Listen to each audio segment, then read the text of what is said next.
हमेशा की तरह स्वागत है आपका इस वीडियो सेक्शन में।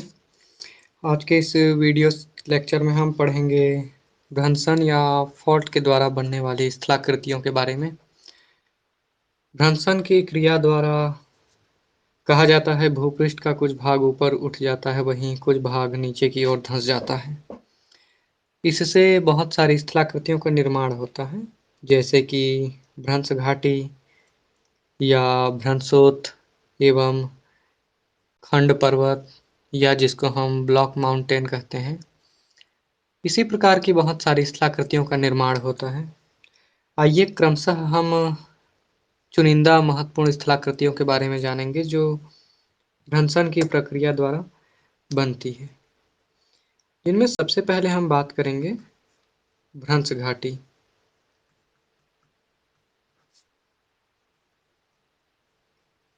बड़ा ही चर्चित नाम है भूगोल में।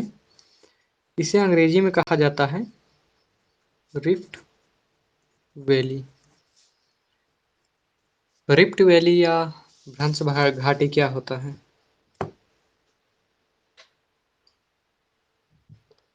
कहा जाता है जब किसी स्थलखंड की चट्टानों में दो बराबर, कुछ बिंदु के रूप में ही हम लिखते हैं, आप भी लिखिए,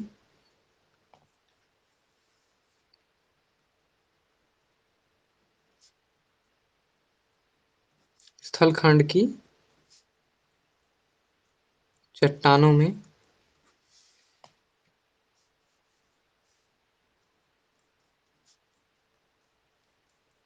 दो बराबर तथा समानांतर भ्रंश का पड़ना।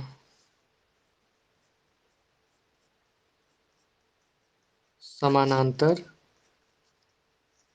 भ्रंश का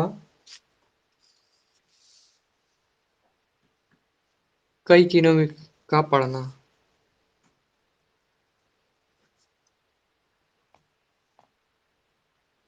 दूसरा अहम तथ्य जो भ्रंश घाटी को परिभाषित करने में सहायक होता है,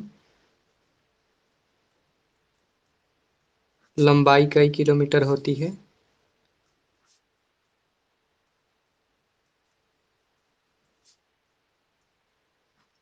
अर्थात सैकड़ों से लेकर हजारों किलोमीटर तक इसकी लंबाई हो सकती है। कहा जाता है दोनों भ्रंशों का मध्य भाग नीचे धंस जाता है।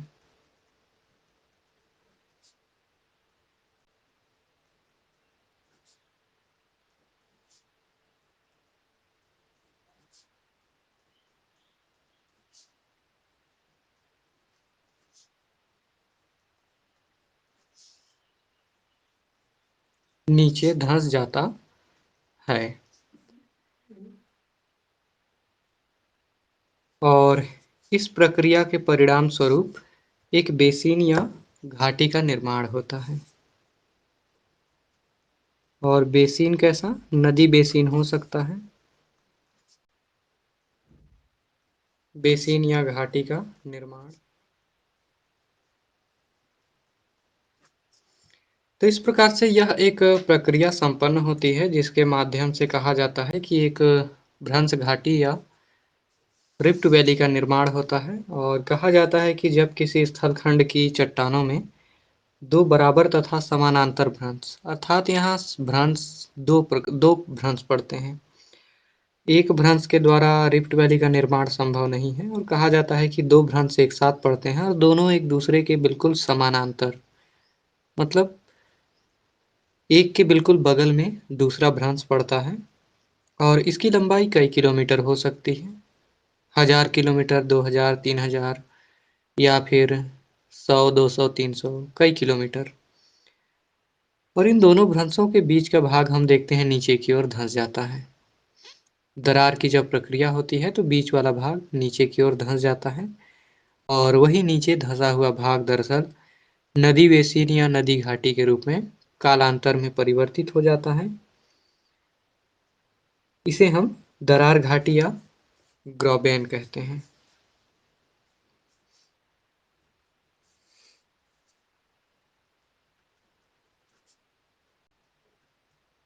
इसे दरार घाटी भी कहा जाता है, अन्य नाम है एवं ग्राबेन।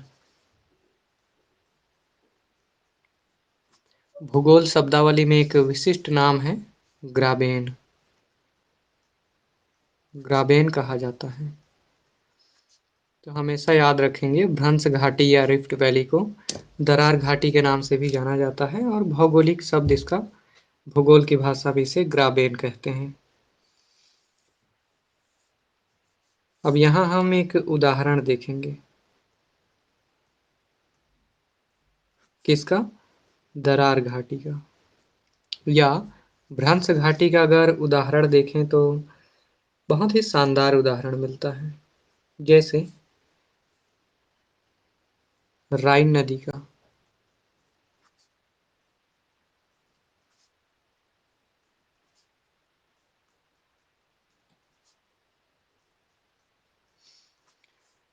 एक बड़ी ही चर्चित नदी जो कि यूरोप महाद्वीप में प्रवाहित होती है, जर्मनी की जीवन रेखा राइन नदी।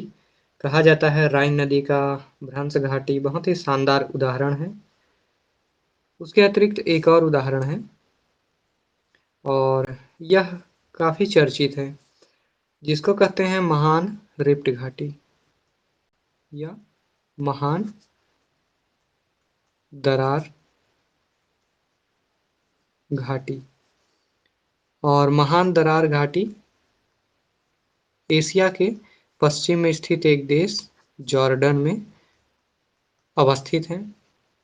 महान दरार घाटी, जिसके बारे में कहा जाता है कि यह 4,800 किलोमीटर लंबी है और इसके साथ ही कहा जाता है कि यह जॉर्डन नदी से जेम्बेजी नदी तक विस्तृत है।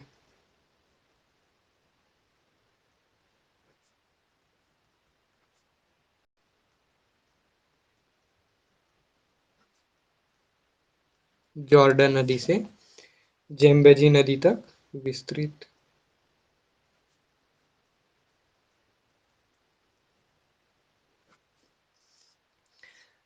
और इसे कहा जाता है कि यह विश्व की सबसे लंबी दरार घाटी मानी जाती है।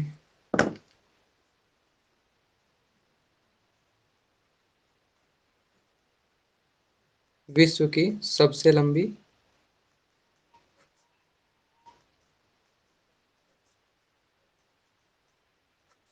दरार घाटी या रिफ्ट वैली के तौर पर चर्चित है, जॉर्डन नदी पर निर्मित, जो कि जेम्बेजी नदी से भी जुड़ा हुआ है।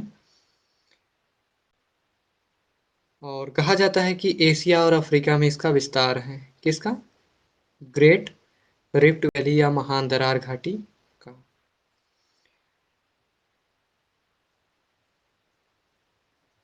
भारत के संदर्भ में भी हम देखते हैं तो भारत में भी कुछ दरार घाटियां या भ्रंश घाटियों का निर्माण हुआ है।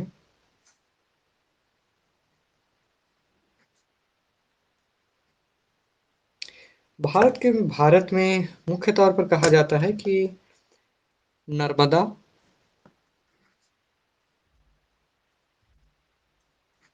दूसरा ताप्ती और नंबर 3 पर दामोदर। नर्मदा, ताप्ती और दामोदर नदी द्वारा भारत में दरार घाटी का निर्माण किया गया है।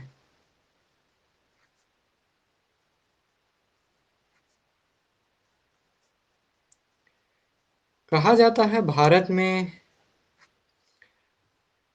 नर्मदा, ताप्ती और दामोदर नदी तौर पर भ्रंशों के माध्यम से या दरारों से होकर प्रवाहित होती हैं।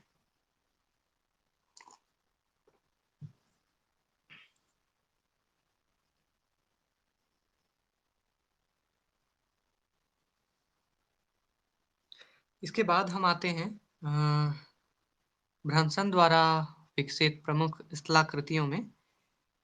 दूसरे स्थलाकृति के बारे में क्या करेंगे, जिसको कहे हॉस्ट या खंड अथवा अवरोधी या ब्लॉक पर्वत। तो हम यहाँ पर देखेंगे ब्लॉक माउंटेन के बारे में।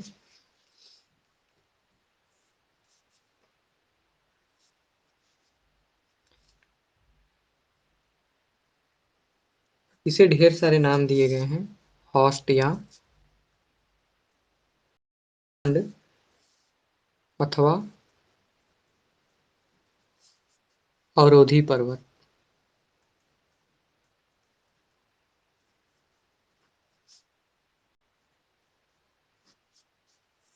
हॉस्ट खंड या अवरोधी पर्वत, इसको अंग्रेजी में नाम दिया जाता है होस्ट और या ब्लॉक माउंटेन। अब यह होता क्या है, इसे हम 3-4 बिंदुओं के आधार पर समझने का प्रयास करेंगे।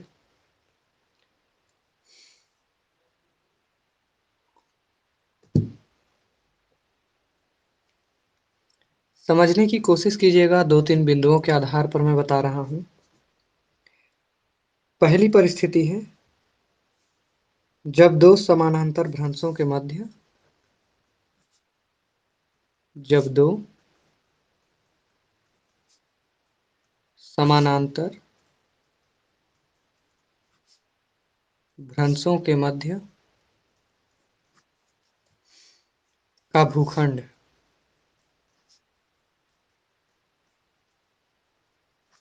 ठीक है, का भूखंड आसपास के क्षेत्र से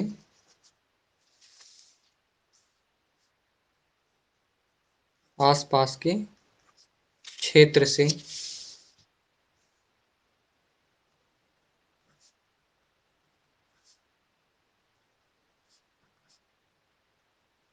ऊपर उठ जाए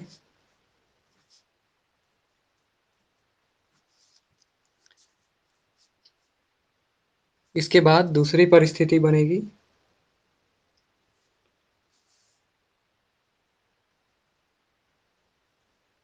अथवा आसपास का क्षेत्र नीचे धंस जाए।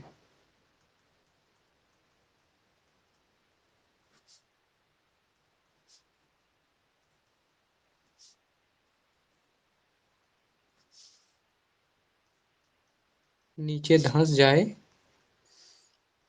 दोनों ही सूरत में निर्माण होता है अवरोधी पर्वत का।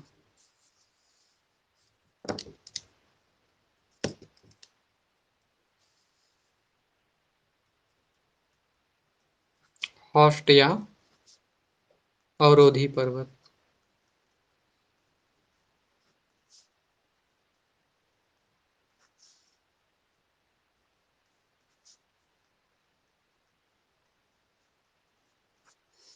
हॉस्ट या अवरोधी पर्वत का निर्माण होता है।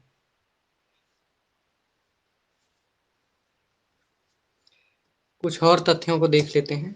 यहाँ गौर कीजिएगा, जब दो समानांतर भ्रंशों के मध्य का भूखंड अर्थात दोनों के बीच का जो भूभाग होता है वह अचानक से ऊपर उठ जाता है,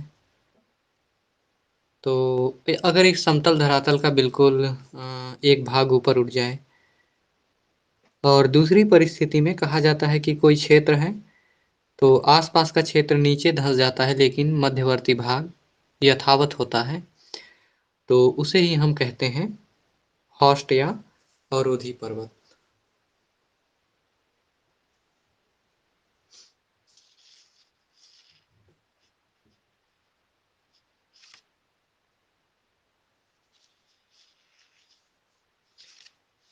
कहते हैं इसका शिखर मेज या सपाट होता है।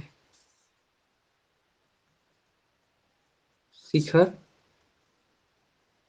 मेज सदृश मतलब मेज के समान, या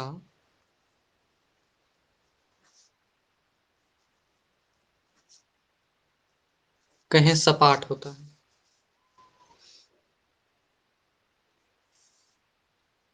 साथ ही कहा जाता है कि किनारों का ढाल खड़ा होता है।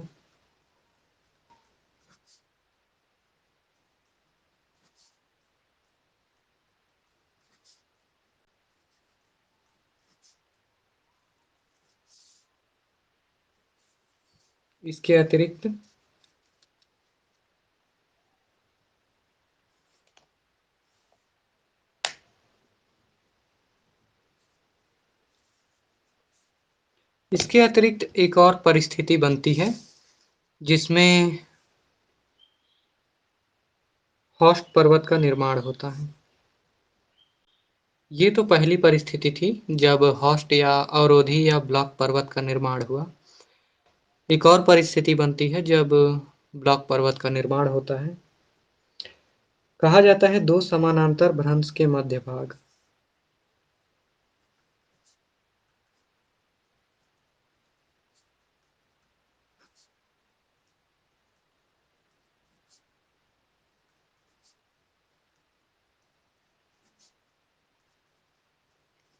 कहा जाता है दो समानांतर भ्रंश का मध्य भाग जब नीचे धंस जाता है।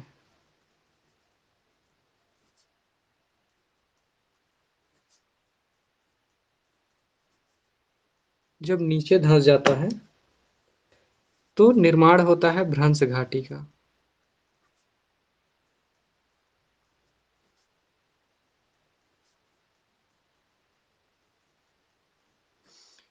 और इसके बाद हम देखेंगे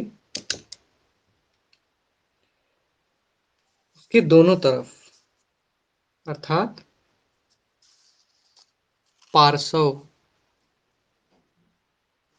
पार्श्व के ऊपर उठे भाग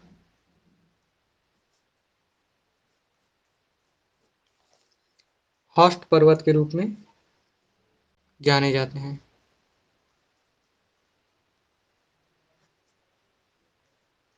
या हॉस्ट पर्वत कहलाते हैं। इसके आगे मैं थोड़ा-सा आपको समझाऊँगा और बताऊँगा कि रेखा चित्र के माध्यम से कि दरअसल भ्रंश घाटी या दरार घाटी क्या होता है और हॉस्ट या अवरोधी पर्वत क्या होता है।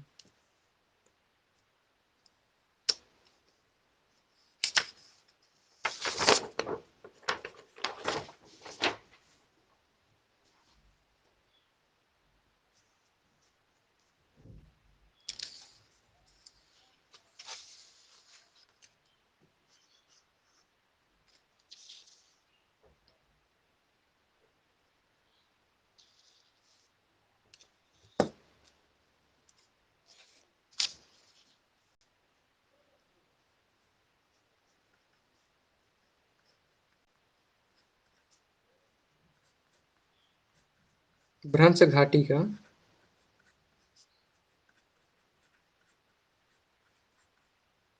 रेखा चित्र से अंकन।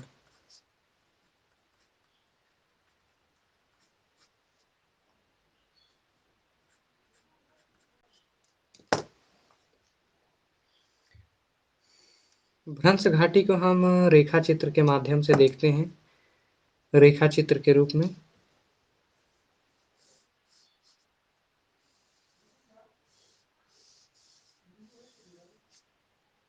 भ्रंश घाटी होता क्या है।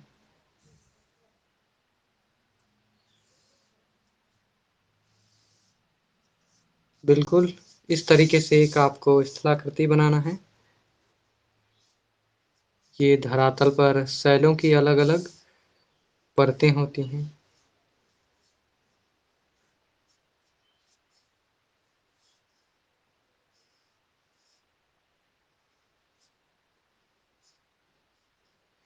आप यदि गौर से देखेंगे तो आपको ऐसा प्रतीत होगा कि मध्यवर्ती भाग यह नीचे की ओर धंस गया है और इसे नाम दिया जाता है रिफ्ट घाटी।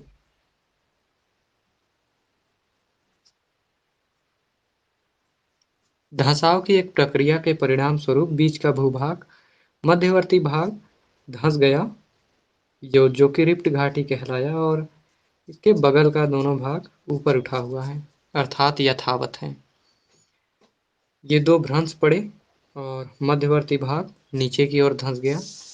इस प्रकार से दरार या रिफ्ट घाटी का निर्माण होता है।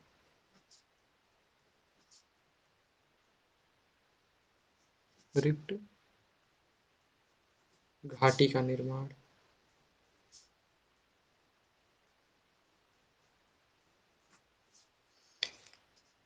इसके पश्चात हम थोड़ा-सा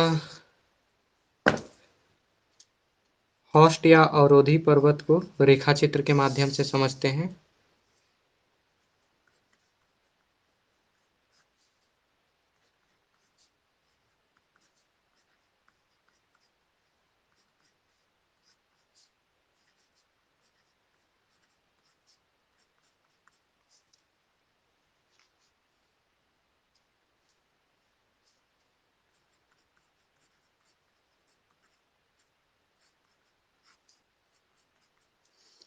रेखाचित्र के माध्यम से इसके अंकन को या फिर इसे हम आसानी से समझने का प्रयास करते हैं।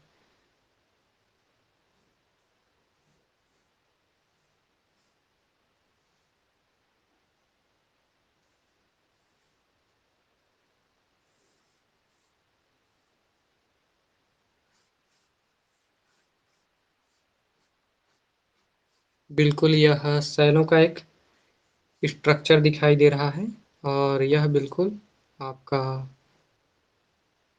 मध्यवर्ती भाग है।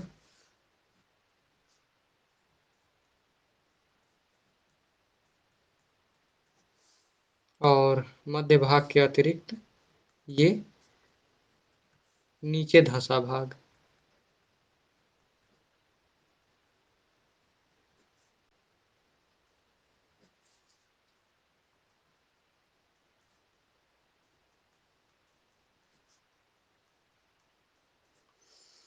जैसा कि मैंने बताया था, जब दो समानांतर भ्रंश पड़ते हैं जिनमें मध्यवर्ती भाग या तो ऊपर उठ जाता है या दोनों किनारे के भाग नीचे की ओर धँस जाएँ।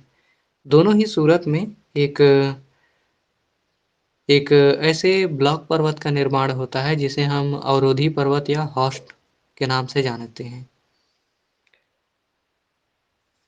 तो इस प्रकार से ये दो महत्वपूर्ण स्थलाकृति है जो भ्रंश के माध्यम से बनती है, निर्मित होती है।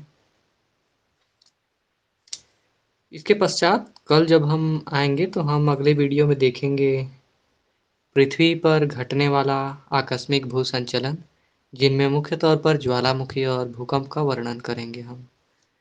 तो मिलते हैं अगले वीडियो में।